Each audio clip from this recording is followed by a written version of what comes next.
I used to work at a cemetery during graveyard hours, irony. I worked there for 5 to 6 weeks. Super chill job, walk under the stars, smoke weed, drink beer. I caught 2 gay guys having sex one time, super howls. The craziest thing that happened was this old guy came to me asking me if he could see his daughter. We had regulations that didn't allow people to come in at night time. I told him I really shouldn't, but he started to sob in this weird high-pitched cat-like gargle, so I let him in but stayed me distance. I went and did my rounds on the opposite side of the cemetery to give the man his space, but then I heard a loud bang coming near the man's direction, so I ran over and couldn't find him. I looked around for him until I noticed the front gate was shut and locked. I thought the man must have slammed the gate and locked it behind him, so I decided to chill out and smoke a joint while I walked to my beer stash near the mausoleum. As I walked over, I kept seeing shadows of figures around me. I flashed my light but didn't see anyone or anything, so I thought it was due to me being high as fuck. As I got closer to the mausoleum, I seen a faint light flickering inside. There is a light inside the building, but it is usually off, and even if it was on, it would be bright. I went into sneak mode and slowly made my way over. I couldn't see through the windows, so I grabbed my pepper spray, not supposed to have, but I thought it may help, especially after the gaze, and went to the front door. The lock on the front was broken, so a large hole was in the door. I looked through the hole and seen 3 candles on the ground and someone in the center. I would call the police, but I was high and drunk, and had beer stashed all over. I kicked the door in and shined the light over to him and told him I was holding a gun. This guy with sunken eyes and cheeks, wearing a hooded robe, he had a reverse triangle and eye necklace, looked at me but didn't speak.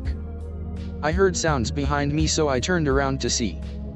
There was the old man, with 4 guys wearing hoods all with the same necklace standing behind him. The old guy put his arm around me and walked me away, as the other men went inside. He walked me behind the mausoleum and gave me one of my beers from my stash, no idea how he knew where it was. He told me to relax and began telling me how I shouldn't bring this up, how it would look bad on me. He left with his friends after 30 minutes and I told my boss I caught some gays trying to break in. I still can't figure out what they wanted or what the necklace represents. I do know that they just put a dead guy in there, that was a mason and some Rosicrucian or some shit. Any info would be sweet. Sorry for spelling, I am high as fuck. The people in town watching traffic reminds me of a story similar to that one. Didn't happen to me, but a few truck drivers I worked with last spring. I was working at a lumber company and helping 2 truck drivers unload their trailer. Got to talking about the weird hours they worked because they would take lumber to construction sites from their dispatch location in VA and occasionally do runs for the smaller company I worked for. They would also go to construction areas and load up excess lumber and supplies if they were not needed and bring them back to their dispatch and give the buyer a refund on unused material. So they got home when their runs were completed. Anyways, they were telling me, one of them was a huge ex-Marine, and the other was a bigger biker guy BTW, said they didn't get home until 2 a.m. the previous Friday. Naturally I asked why. This is what they told me. Had a material pickup in Paw Paw, West Virginia at 9 p.m. Fuck it, let's get there, get the material, get home, late anyways. Paw Paw WV is secluded as fuck little mountain town. Main road leading into town is dirt and gravel. Couldn't do any more than 35 miles per hour in big rig on that road. After they entered town, noticed everyone in town was standing on their lawns or driveways just staring at the semi at roughly 10 p.m. Men, women, and children. Get to construction site, nobody there, load up excess materials in truck, leave. Almost 11 p.m., stop by little general store for some food and sodas. Get food/sodas, about to get in truck and see sheriff's car parked on the opposite side of parking lot. See sheriff in car, taking swigs out of a 5th of Jack. Sheriff sees the truckers, gets out and approaches them with whiskey bottle still in hand. Asks them what they're doing this time of night in town. Truckers tell him they were doing a pickup at a construction site in town. He tells them to take another road out of town. Truckers tell him the main road is the biggest and all other roads are not suitable for their rig, so says their GPS.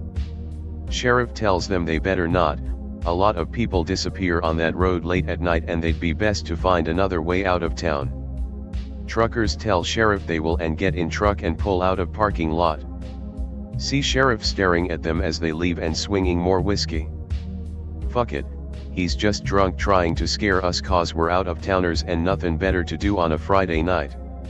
Take main road anyway since it's the widest and it's the shortest route back.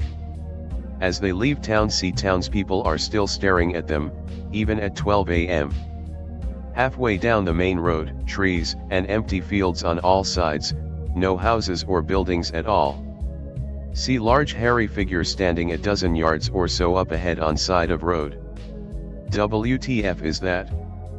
Slow down to get a better look. Creature is about 8 feet tall, hairy, and has snout, staring at them and grinning, also has black eyes. Nope the fuck out. Floor big rig and mowed down a small tree with front bumper while looking in the rear view and side view mirrors. Creature walks into the road and just stands there watching them. Told their supervisor first thing Monday morning and reported the damage to the bumper. Supervisor tells them other drivers reported odd things in nearby areas late at night and doesn't bitch about the bumper but doesn't go into details about the other incidents. Truckers tell him that's the last run they make to Paw Paw or they quit. He agrees and that was their first and last run to Paw Paw.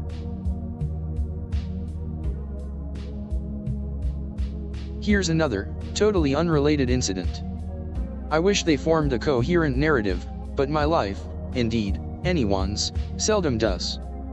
When I was 19, I worked at a big, old hotel in downtown Birmingham, Alabama, the Parliament House.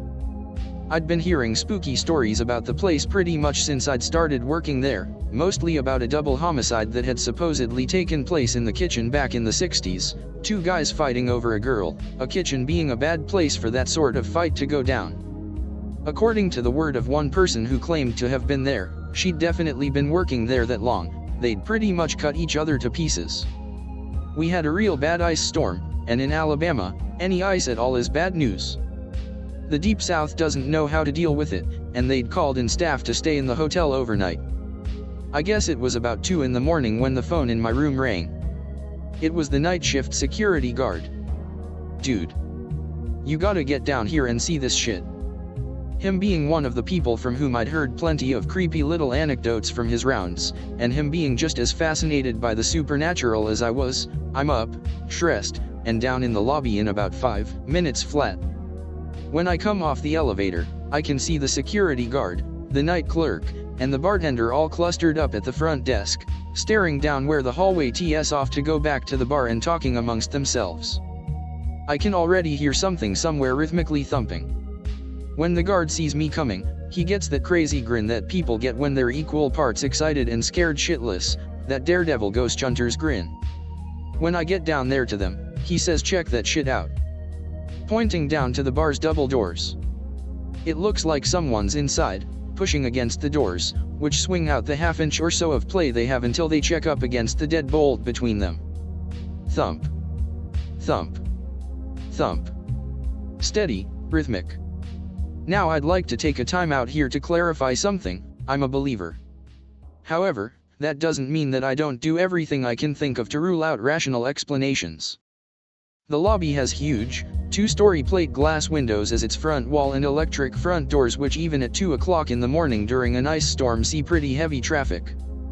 That makes the lobby cold.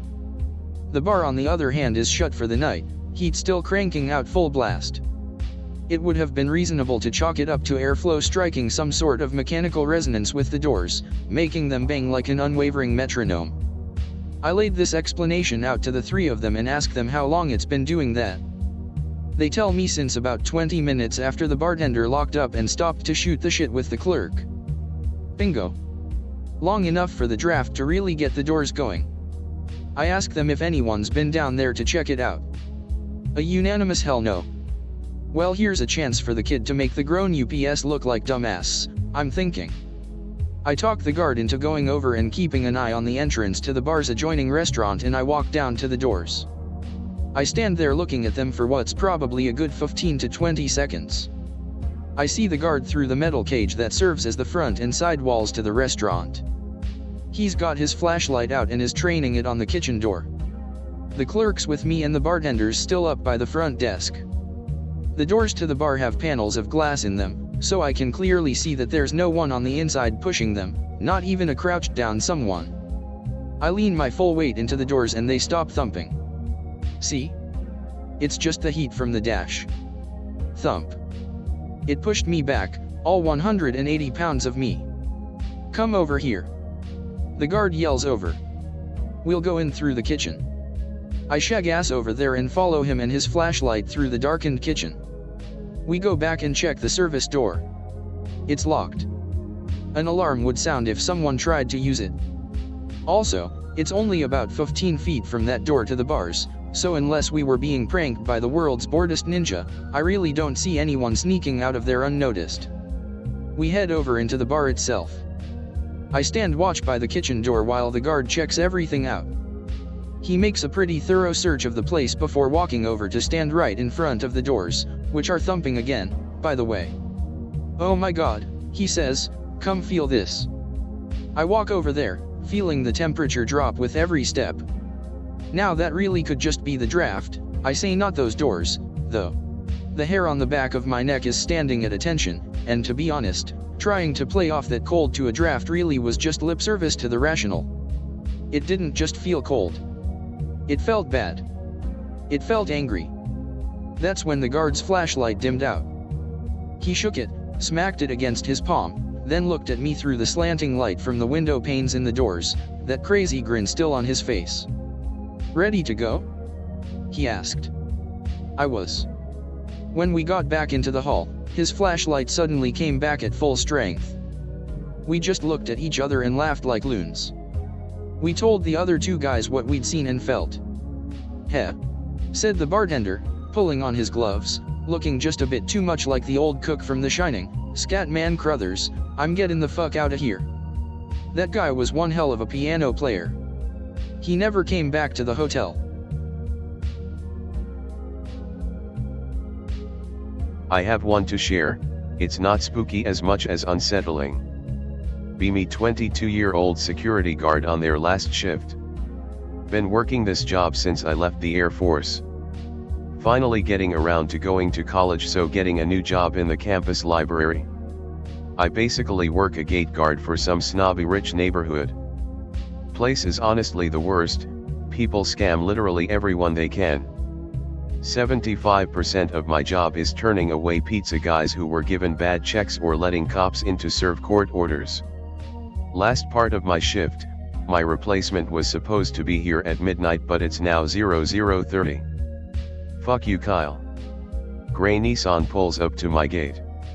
God damn it, I just wanna leave. Instantly feel like something is off. Woman is sweating profusely, and extremely jumpy. Keeps ducking low or glaring when the occasional cars pass us. Just residents coming home. Ask her if she's okay. She says she's being followed by someone who raped her. Immediately tense up, and go into high alert. Ask her if they're close, start looking for anyone or any cars loitering around. She claims the car that just passed us was the rapist. Before I can say anything, says he's coming back. It's a totally different car. She says another car is following her. Start to realize she was on something. Maybe you should call the police, mm. They're all in on it. This is before I knew what gang stalking was. This carries on for a while, as she keeps indicating car after car is a pursuer. She claims when they stop at a stop sign that's them passing off their stalking duties to the next car. Finally her boyfriend shows up. Fucker walks out of the bushes on the neighborhood side. Scares the fuck out of me. He starts trying to calm her down. Gives me this slow I already know nod before I say anything. Eventually he's able to get into her car and they drive away. Other guard shows up as my asshole begins to relax. Tell him about it and go home. Next day I get to work to find my boss and a sheriff waiting. They ask me about last night. I answer everything and show them the report I made of the thing. I find out that the boyfriend was stabbed multiple times and was currently in the ICU. Bitch was still on the loose. I finish giving my statements, turn in my uniform, shake my boss's hand and go home. Officially no longer my problem. I still think about it occasionally, no idea if that guy died or if they caught that girl. Or even if she was on/off something. Like I said, nothing spooky like skinwalkers or anything but unsettling. I truly believe if I let her out of the car she would have attacked me. So I guess I'm just lucky. Here is the weirder one in case someone asks. Be me. Post is old dorms. Just roam around Anon, we just need you until building is finished.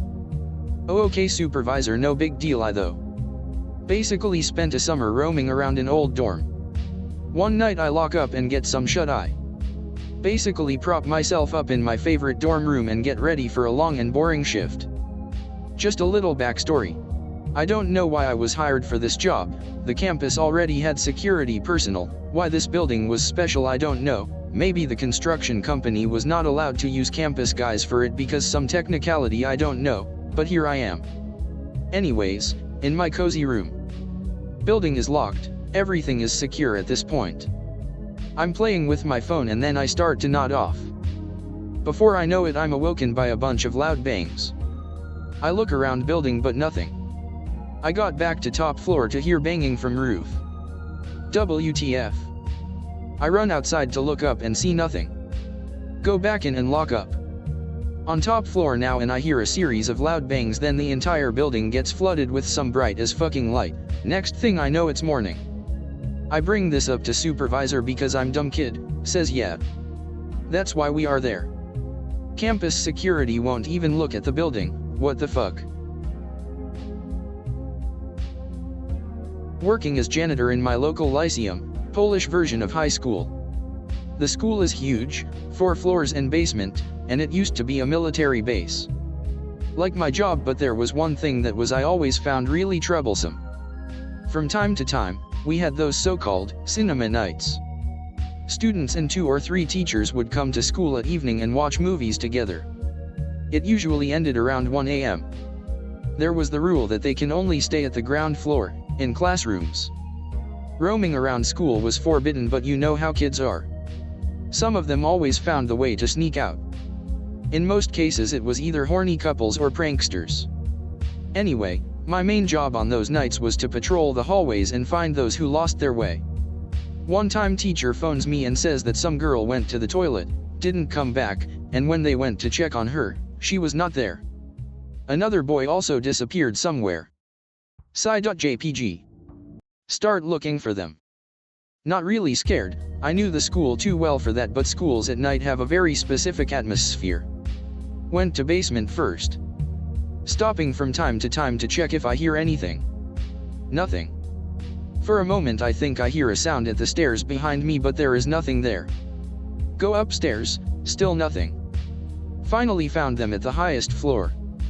They were trying to go downstairs, but the girl's leg was bitten. Not a specialist, but it looked like some big dog bite her. My first thought was that one of the students brought it with them, but we were checking everyone so it wasn't possible. Go downstairs, call doctor.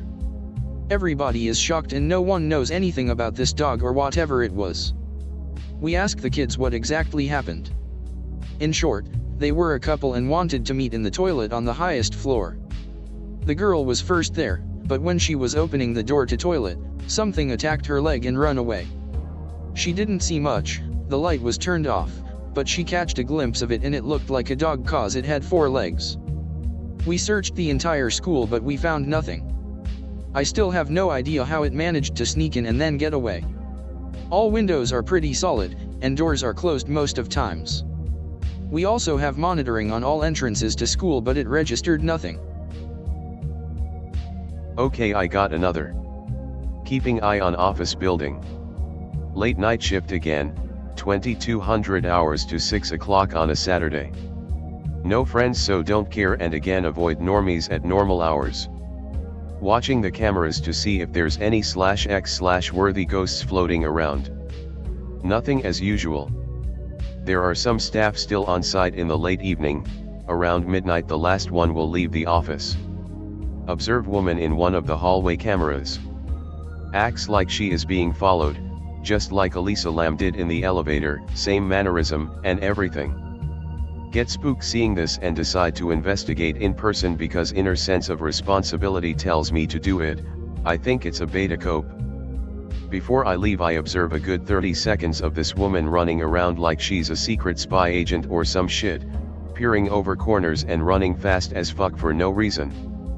Reconsider going in but say fuck it and go to the location. Spot her and ask her how's the night going, trying to gauge her response.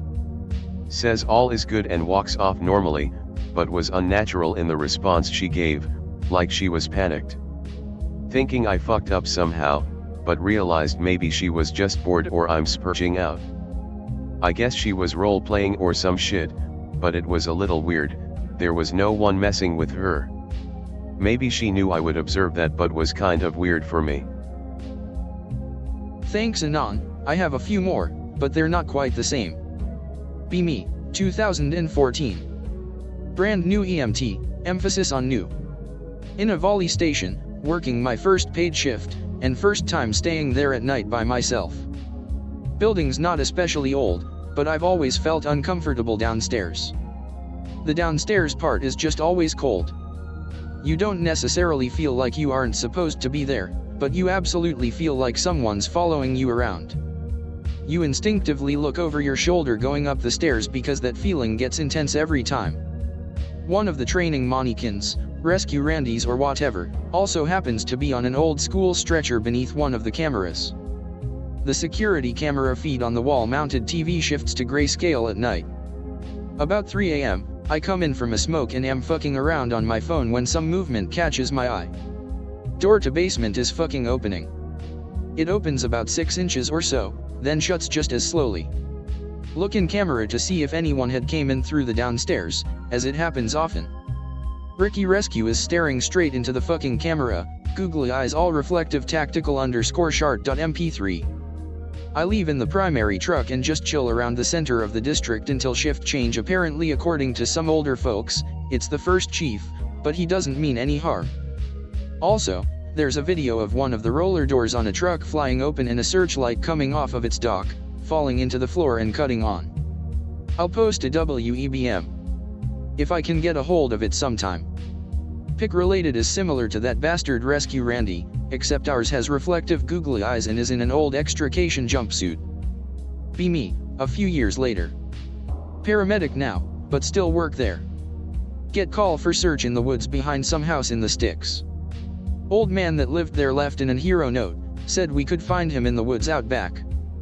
Fucking 40 plus acres of woods, at 3 a.m., in the fucking winter rain. Grab light and bag, turn radio to the TAC channel we were all on and start trudging through the underbrush. Partner and I a few yards apart, and about 40 minutes into search. FF from one of the departments there calls in that they found him, about 350-ish yards away from us. About halfway there we hear someone scream, and start saying, fuck that, fuck that, fuck that, really loud. Too spooky for me. Get there, guy's hung himself from a tree in a small clearing. Eyes open and bulging, elongated neck, face looks weird because extension cable is right under his chin. Livor mortis apparent. Rain's picked up, ME comes in and clears us. Come back to the staging area to leave, and the FF that hollered is smoking, visibly agitated. Anon, the fuck were you hollering about? We've ran hangings before. This dude looks me dead in the eyes and says. His eyes were closed and face was pointing up when Anon and I found him. I turned away and turned back and the fucker was staring right at me. Pucker-ol.mp4. Have bagger named Alberto, in his early 70s, Colombian. We communicate with really fucked up Spanglish because his English is shit and my Spanish is barely better, but he's really nice and always insists that the cashiers call him Tio. Go on trip with family and don't work for 2 weeks one summer. Come back to a 12-hour, 1 p.m. to 1 a.m. shift because of 4th of July and people calling in sick to avoid working on the holiday. Always busy as fuck on holidays, always. Exhausted toward end of shift, taking garbage to garbage chute in back. Around 12:45, store closes in 15 minutes. Back of store is spoopy as shit at night. Lights are dim, it smells horrible, and there's all kinds of weird rattling, crackling noises. Alberto comes from around the corner as I'm fighting the bag down the chute with the stick we use, and I almost piss my pants.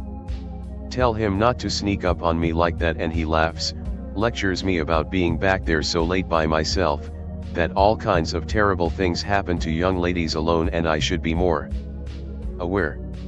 The only thing back here are rats, Tio. I'll be okay. Go back to the front and ask the ASM why they've got Alberto working in the back of the store tonight.